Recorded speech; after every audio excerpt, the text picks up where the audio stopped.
Hello friends, अस्सलाम वालेकुम and welcome to reality stories. दोस्तों 1836 यानी 1836 में एक आदमी जॉन एडम लैम्प जर्मनी से अमेरिका अपनी फैमिली के साथ शिफ्ट हो गया। इसने अमेरिका के शहर सेंट लुई में एक ग्रोसरी स्टोर खोल लिया। कुछ अरसे के बाद इसने विनेगर यानी सिरका भी बनाकर बेचना शुरू कर दिया। दोस्तों सिर्फ 4 साल के बाद एडम ने बहुत तरक्की कर ली। ये आदमी पूरे अमेरिका में सिरका सप्लाई करना शुरू हो गया था। एडम काफी अमीर हो गया था। 1862 में एडम की मौत हो गई थी। इसकी मौत के बाद इसके बेटे विलियम ने इसका कारोबार संभाल लिया। दोस्तों 6 साल के बाद 1868 में विलियम ने अपनी बीवी जूलिया के लिए एक खूबसूरत और आलीशान घर खरीद लिया। इस घर का नाम लैम्प मैंशन रख दिया गया। ये आलीशान महल नुमा घर 1860s में तामीर हुआ था। ये यहाँ ना सिर्फ रहता था बल्कि अपना कारोबार भी चला रहा था। इस घर में 33 कमरे थे, बेसमेंट भी थी और इसके 3 फ्लोर्स थे। विलियम अपने बाप के कारोबार को बहुत अच्छे से चला रहा था। सब कुछ ठीक ठाक चल रहा था। इसके 6 बच्चे भी हो गए थे। वक्त गुजरता गया, ये बच्चे बड़े हो गए।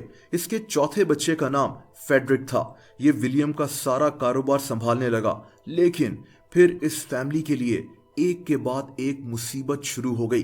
फेडरिक की अचानक हार्ट फेलियर से 28 साल की उम्र में मौत हो गई। अपने बेटे की मौत का गम विलियम बर्दाश्त नहीं कर सका और इसने 1904 में खुद को गोली मारकर खुदकुशी कर ली। इसकी मौत के बाद इसके बड़े बेटे बिली ने यह कारोबार संभाल लिया, लेकिन इस लड़के ने कारोबार को सीरियस नहीं लिया और इनका कारोबार तबाह होना शुरू हो गया और इसकी बीवी ने भी इससे तलाक ले ली। बिली का बेटा मेंटली चैलेंज था। उस दौर में जहालत की वजह से लोग इसको बुरा समझते थे और इसीलिए बिली ने अपने ही बेटे को लैम्प मैंशन की एक दीवार में मारकर चुन दिया। दोस्तों कुछ अरसे के बाद बिली ने भी खुद को गोली मारकर खुदकुशी कर ली। यूं लैम्प मैंशन में होने वाली ये चौथी मौत और दूसरी खुदकुशी थी। बिली के मरने के 2 साल के बाद इसी फैमिली की एक लड़की एल्सा लैम्प ने भी अपने सर में गोली मारकर खुदकुशी कर ली थी। दोस्तों अब इस घर के हवाले से तरह तरह की बातें मशहूर होना शुरू हो गईं। लोग इस घर को मनहूस समझना शुरू हो गए थे। ये लोग इसके आसपास भी जाने से डरते थे।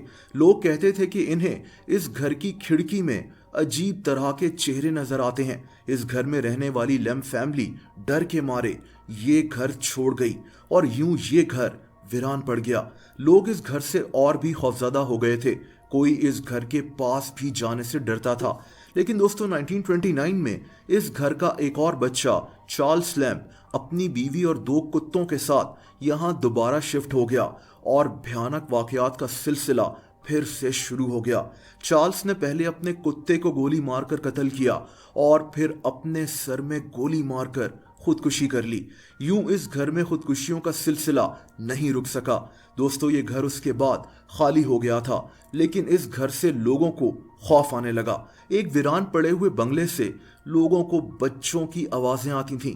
खिड़कियों से बच्चों के चेहरे नजर आना यहाँ आम सी बात थी। दोस्तों 1949 में इस घर को एक हॉस्टल बना दिया गया था, लेकिन बहुत जल्द यहाँ रहने वाले स्टूडेंट्स खौफ के मारे ये घर छोड़ना शुरू हो गए। इनको एक बच्चा नजर आता था जो इनसे कहता था कि मेरे साथ खेलो। लोगों को यहाँ ऐसा फील होता था जैसे इनका जिस्म जल रहा हो। दरवाजों का खुद ब खुद बजना या फिर अजीब किस्म की आवाजें। ये घर इतना खौफनाक हो गया था कि 1975 में इस हॉस्टल को भी बंद करना पड़ गया। आज इस जगह एक रेस्टोरेंट बन चुका है, लेकिन आज भी लोग यहाँ जाने से डरते हैं। आज भी लोग यही कहते हैं कि इन्हें यहाँ अजीब किस्म की आवाजें महसूस होती हैं।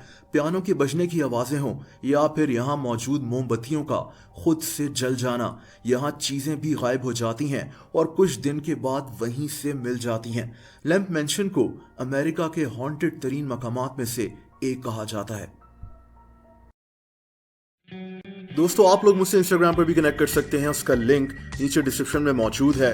वीडियो पसंद आई हो तो वीडियो को लाइक जरूर कर दें। ऐसी इंटरेस्टिंग वीडियोस देखने के लिए इस चैनल को सब्सक्राइब कर लें और बेल आइकन पर भी हिट कर दें ताकि इस चैनल की वीडियोस के नोटिफिकेशंस आपको मिलते रहें। अपना बहुत ज्यादा ख्याल रखें। अल्लाह हाफिज।